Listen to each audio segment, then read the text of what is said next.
Hello everyone, I'm Daniel and today I want to talk about active listening. But what the hell is active listening? Don't worry little one, we'll get to that. But first, I must explain a little bit the one I'm entering. The humankind on their beginnings had the need to communicate. And from our earliest stage of growth, we learn, based on our interactions with others, how to speak, write and read. But if that's our method which we learn to communicate, how do we learn to listen? You may have it taken for granted what you know about listening, as a natural process in most humans, but it's not unconscious. The concept of hearing and listen is always confused. When we hear, we are unconsciously perceiving any auditory stimulus that enters our ears, while to listen we need to be able to interpret the message given by the sender. With that said, and before going to talk about active listening, we should talk quickly about the other type of listening.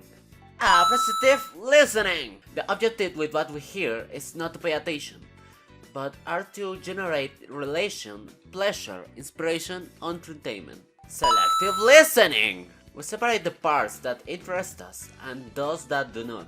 Discerning listening! We listen the full message and then determine the important details. Analytical listening! We listen to understand the meaning and connection between the ideas and see if the conclusions are logical and correct. Synthesized listening! With questions we direct the interlocutor to answer about topics that we want to hear from them. Empathic listening! We put ourselves in the interlocutor's shoes and try to understand their point of view. With this quickly explained, I think we can move on the topic that we came to discuss from the beginning. Active listening! And why did you mention all of the above to start talking about it?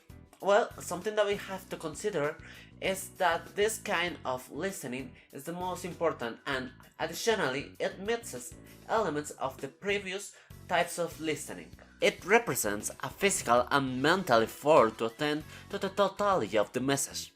We must also be able to give feedback to the sender in order to make them know that we understood their message.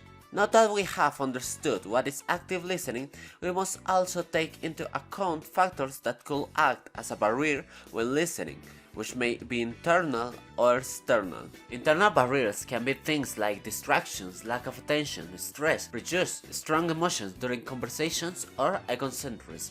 And external barriers can be noises, inadequate lighting, temperature, space, or comfort.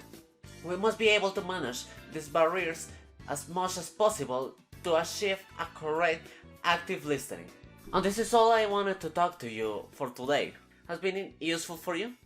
You have been able to understand the message? Whenever the answer is, I don't care, this is already recorded. And if you want to blame someone, you can blame whenever you write this. Hey, do you know who wrote this? It was you. Well, goodbye.